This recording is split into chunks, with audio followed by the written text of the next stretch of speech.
When you picture a medieval peasant hut, chances are your mind conjures something quaint. Smoke curling from a thatched roof, a cozy hearth fire, perhaps the scent of fresh bread. But the reality, it was far from charming. Step inside and the illusion crumbles fast. These huts were dark, suffocating enclosures where disease bred in the very walls, and survival meant enduring conditions most modern humans would consider unlivable. Cramped with livestock, crawling with vermin, and lacking even the concept of privacy, the peasant hut wasn't a home. It was a daily battle for life inside a wooden box. This wasn't the simplicity of a rustic life. It was claustrophobia, filth, cold, hunger.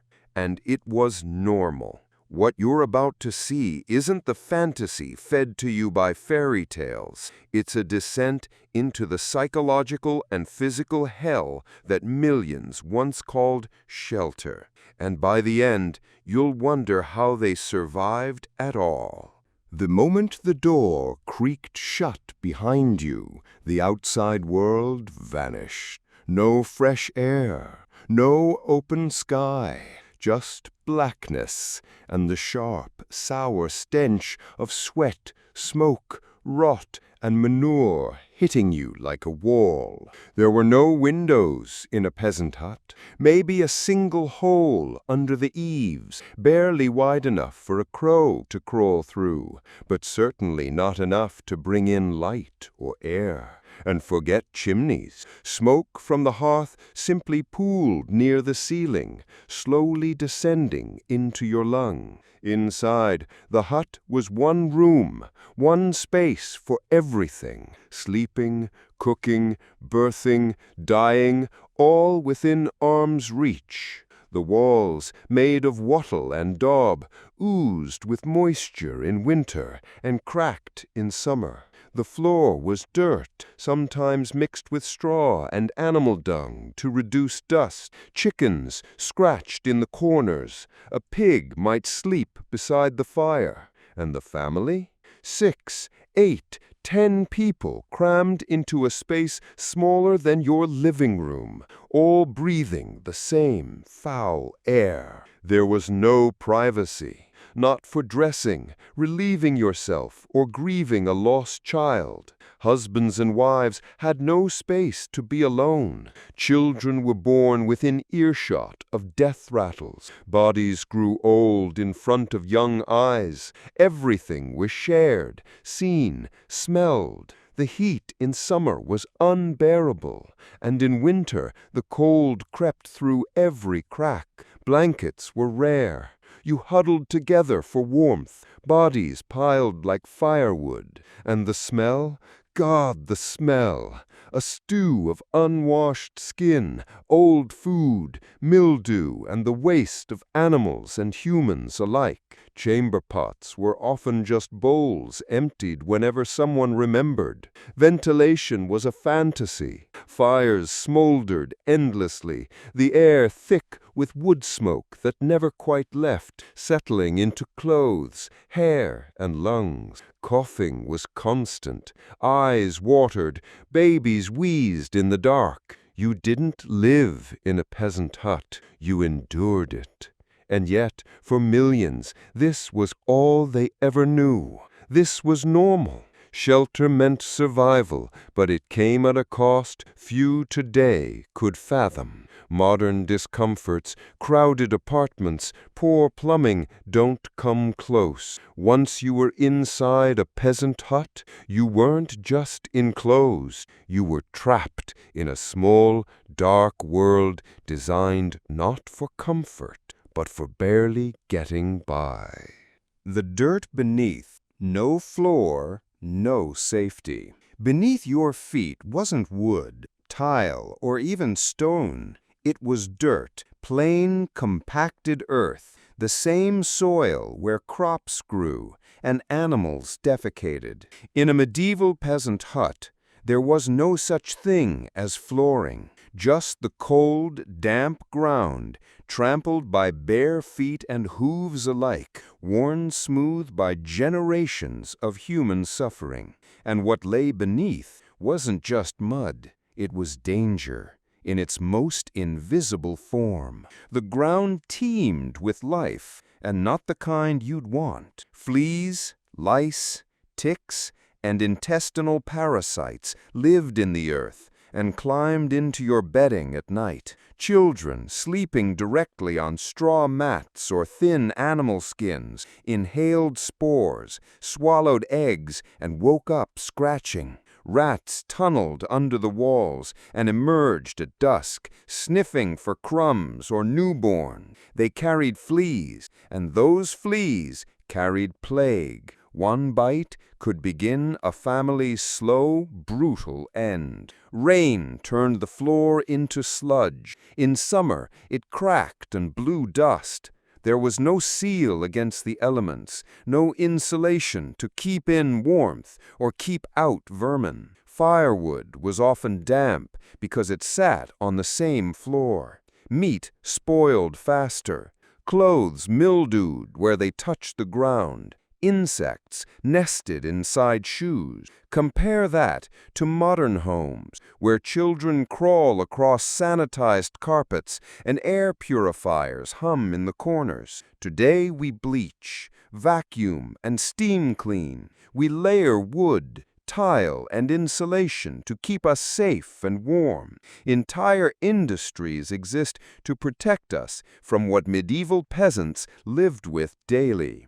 To them, a dirt floor wasn't a problem. It was simply the baseline. It meant you had shelter. But beneath that illusion of protection lurked hazards that silently undermined health and safety at every turn. In a world without microscopes, peasants didn't understand the pathogens, but they knew the consequences. Illness that never left, fevers that took the youngest first, and cold that reached straight into your bone. So while we fret over scratched hardwood or stained rugs, they walked barefoot over a living, breathing threat. And they did it every day. The family bed, rot, sweat, and filth. Forget plush mattresses, crisp sheets, or the luxury of personal space. In a medieval peasant hut, sleep was not comfort, it was survival. The bed was often nothing more than a pile of straw, loosely packed into a corner, occasionally covered with a rough woolen blanket or an animal hide. That straw, it was rarely fresh. More often, it was a filthy mat of rotting stalks soaked with sweat, urine, spilled broth, and the dampness of countless nights. This was the family bed, a single foul sleeping space shared by everyone, parents, children, infants, and sometimes even goats or chicken. Space was tight, and there were no walls, no curtains, no privacy. Bodies pressed against bodies in the darkness, not out of affection, but out of desperate need for warmth. The breath of 6 or more people steamed in the cold air, mixing with the stink of unwashed flesh, infected wounds, and digestive sickness. Hygiene was a fantasy. Lice, fleas, and bedbugs thrived in the straw, crawling freely between scalp, skin, and cloth. Children scratched bloody lines into their arms. Mothers combed through hair looking for eggs and came up with hands full of filth. Fungus grew between toes. Coughs echoed through the hut, wet and endless. Illness spread like wildfire, and with everyone lying cheek to cheek, there was no escaping it. Rest was a luxury no one truly had. Parents tossed with back pain from the hard floor beneath. Babies cried in the night. The animals shifted, defecated, occasionally kicked, and over it all, the air remained thick, hot in summer, freezing in winter, and always heavy with sweat and sickness. Emotionally, this space took a toll few modern minds can fathom. No moment alone, no true rest, just constant awareness of others' bodies, needs, noises. Tension simmered, but there was nowhere to go. Privacy wasn't a concept, it was a privilege reserved for the dead. Today we talk about sleep hygiene, bedtime routines, and mental health. For peasants, the only routine was exhaustion. They rose at dawn from this nest of decay, no more refreshed than when they lay down. The bed was not a place to recharge. It was where the body simply waited in filth and fatigue for another brutal day. Uninvited guests, animals in the home. Imagine waking up in the middle of the night, not to an alarm clock, but to the sharp squeal of a pig or the frantic flapping of chickens roosting above your head. In the harsh months of medieval life, this wasn't an occasional annoyance, it was daily reality. Peasant huts weren't just homes for families, they were shared with livestock, often crammed into the same single-room space that already held parents, children, and meager belongings. Pigs snorted in corners, chickens scratched and clucked from rafters or makeshift perches, goats slept inches from infants, and with them came an ever-present assault on the senses. The stench of manure mingled with unwashed bodies, spoiled food, and mildew. Droppings accumulated underfoot, especially in winter, when waste froze into the packed earth floor. In warmer months, it turned to mush and fed a thriving population of flies. Noise was constant. Roosters crowed at unpredictable hours, goats bleated, pigs rooted and shrieked during the night. There was no silence, no boundary between waking and resting. Every rustle, every grunt reminded peasants that survival meant cohabitation with creatures that didn't understand personal space or sleep schedules. Why live like this? Why tolerate such filth and chaos? Because livestock wasn't just life, it was livelihood. A single pig meant months of preserved meat. A few chickens could provide eggs through a brutal winter.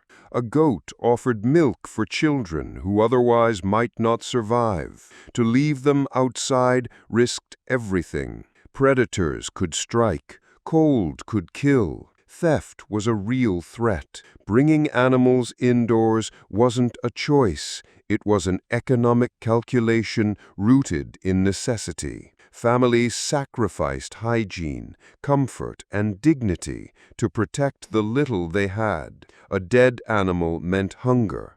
A sick animal meant disaster. Their survival depended on proximity, however unbearable that became. These decisions eroded the concept of a home as sanctuary. There was no inside versus outside, only one raw, exposed existence.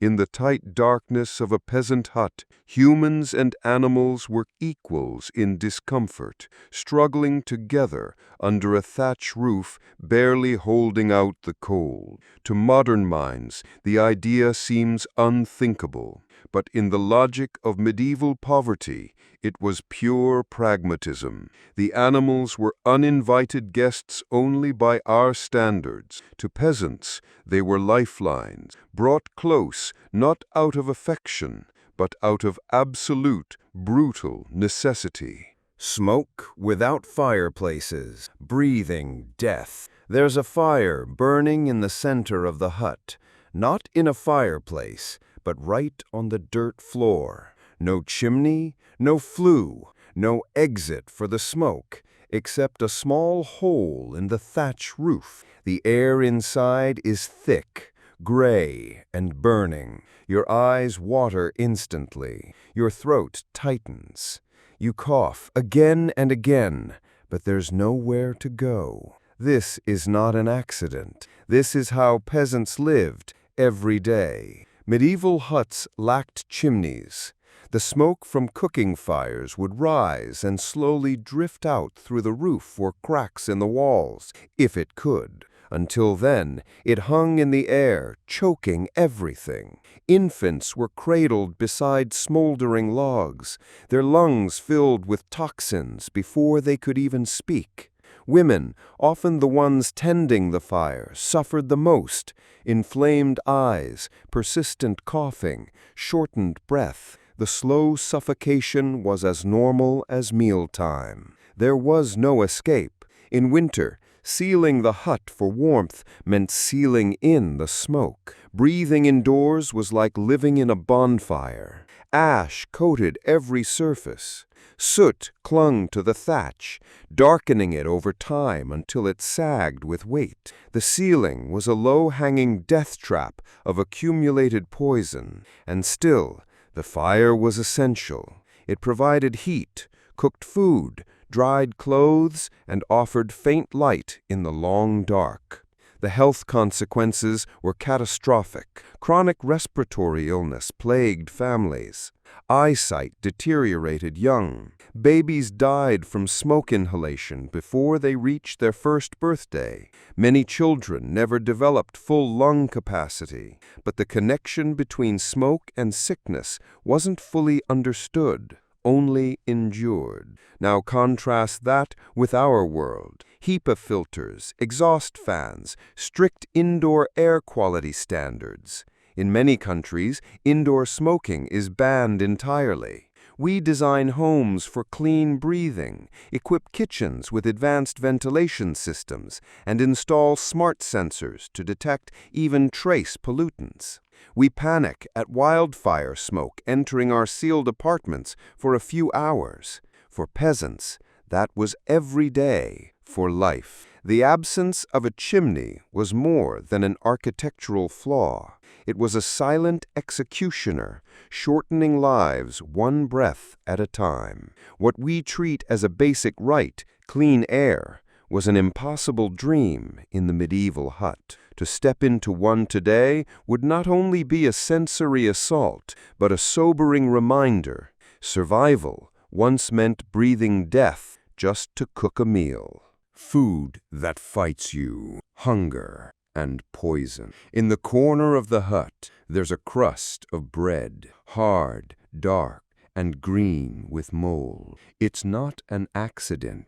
It's dinner. For medieval peasants, food was never about taste or nutrition. It was about survival, and even that was never guaranteed. Their diets were terrifyingly simple: coarse rye bread, thin vegetable gruel, a few foraged greens or roots when available. Meat was a luxury most never tasted. Dairy spoiled quickly. Fresh produce was seasonal and unpredictable. What little they had, they stretched beyond safe limits. The most common staple?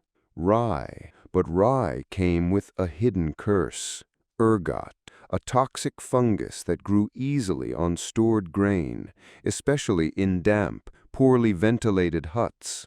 When consumed, it didn't just cause stomach pain, it invaded the mind. Ergot poisoning brought on intense hallucinations, burning limbs, convulsions, madness.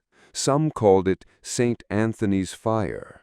Others saw it as possession. In truth, it was poison, baked directly into the bread. Then there was the mold, not just on the crust, but deep within the loaf. Spoiled grain, infested with insects or rat droppings, was often the only grain available. The alternative was starvation. Children gnawed on bitter acorns. Adults swallowed boiled roots that made their mouths swell. Hunger made every bite a gamble. Would it satisfy or sicken? Famine was not a rare disaster. It was a cycle. One bad harvest could doom a village. Two could wipe it out. Crops failed from drought, pests, or flooding. Food stores ran out, and the body began to eat itself. Villagers chewed leather, gnawed bark, dug through frozen earth for anything with calories. Some historians believe cannibalism occurred quietly, desperately, in the worst winters. Even in normal times, peasants lived in a constant state of undernourishment. Children were stunted, adults aged fast, bones grew brittle, illness struck harder and healed slower. There was no concept of vitamins or balance. If it filled the belly, it was eaten. Today, we throw away expired cereal and turn up our noses at bruised apples. We track our macros and read ingredient label. But for the medieval peasant, every meal was a test of endurance. Food didn't just fight hunger, it fought you, and in many cases, it won. Sounds of suffering. A night in the hut. Night falls early in the peasant hut. But darkness doesn't bring rest. It brings a different kind of torment. There's no silence here, no peace, just a suffocating blackness and the constant sound of human suffering. A child coughs, wet, rasping, relentless. An older man groans nearby, his joints swollen with untreated arthritis. The wooden walls creak as wind pushes through unseen cracks, carrying the cold directly inside. Somewhere in the shadows, rats scurry beneath the straw, claws scratching against dirt. Then the animals begin. A pig snorts from the corner, shifting in its sleep. Chickens flutter nervously, reacting to every movement. A goat lets out a low nasal bleat, disturbed by something or nothing. Their sounds mix with the humans, forming a miserable chorus of breath, wheeze, whimper, and grunt. There are no separate rooms, no personal space. Families huddled together on a shared straw mattress, soaked through with years of sweat, filth, and mildew. Every time someone rolls over, the straw crackles. Every sneeze or scratch wakes someone else. Lice crawl. Skin itches. Sleep is shallow, fractured, and sometimes it doesn't come at all. The air, still thick with smoke from the evening fire, stings the eyes and clogs the lungs. Babies wheeze, adults cough in their sleep, but no one speaks. There's nothing to say. This is just how night sounds. This is home. Even outside, the world offers no comfort. The wind howls like a wounded animal, rattling the door and stirring the thatch above. Snow or rain may seep in through the roof. No one will get up to fix it. There's nothing to fix it with, and no dry place to go. The emotional weight is unbearable. Parents listen to their children suffer, powerless to help. Sick relatives toss and mumble in fever dreams. Hunger twists in stomachs. Fear knots in chests. Fear of wolves, thieves, death. But more often, the fear is quieter, that tomorrow will be just like today, that nothing will change. This was the soundtrack of survival, not just one night, but every night.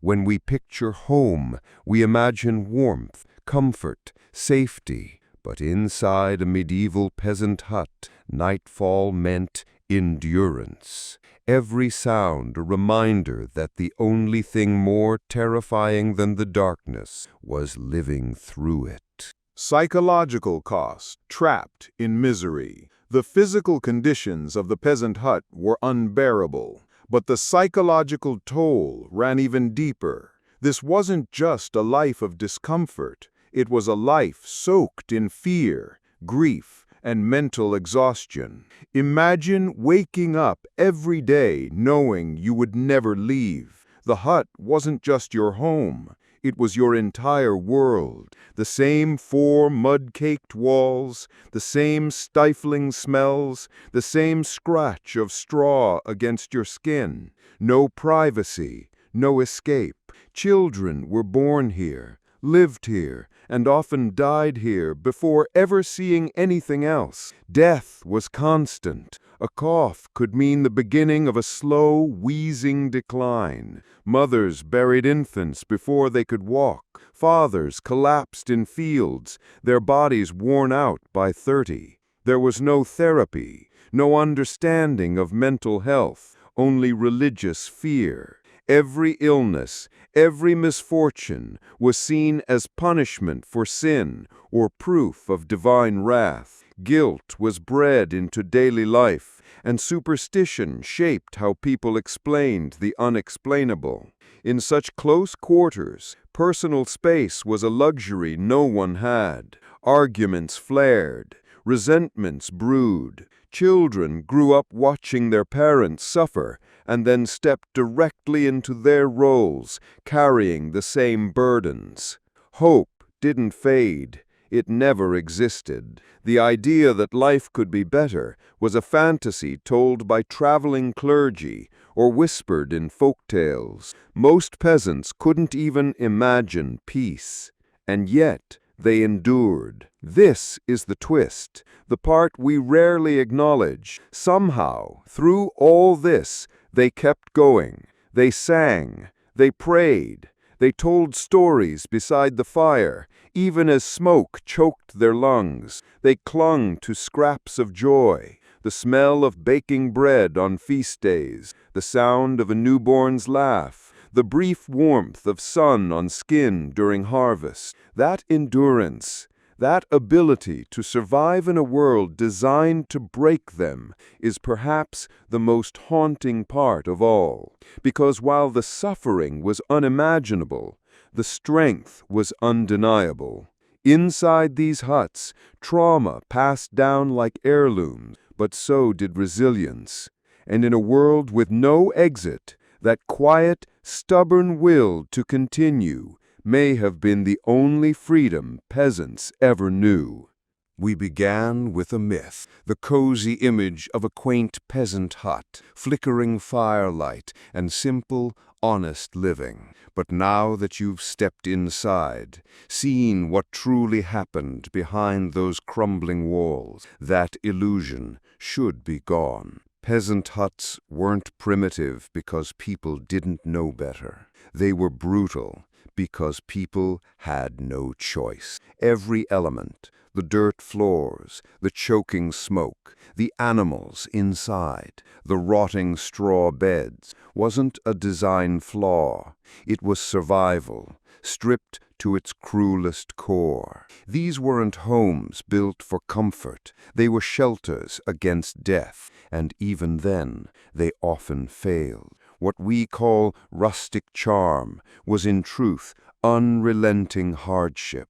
The peasant's day began with hunger and ended with exhaustion. Disease, despair, and death were constant companions, and the home, the supposed refuge, offered no peace, just more suffering wrapped in mud, sweat, and silence. We romanticize the past because we view it from a distance. But if you stepped into that hut, truly stepped in, you'd feel your chest tighten, your stomach turn. You'd notice how quickly your senses scream for escape. The darkness, the smell, the sound of nothing but slow, grinding misery. So ask yourself, could you survive even a night in that place? No modern bed, no toilet, no light, no space, just cold dirt, choking air, and the groans of a life no one escapes from. The truth is, most of us couldn't. We are generations removed from that kind of suffering. And while it's easy to dismiss those huts as relics of a distant past, they're actually reminders of how far we've come and how much we've forgotten. Because inside a peasant hut, comfort dies, and reality begins.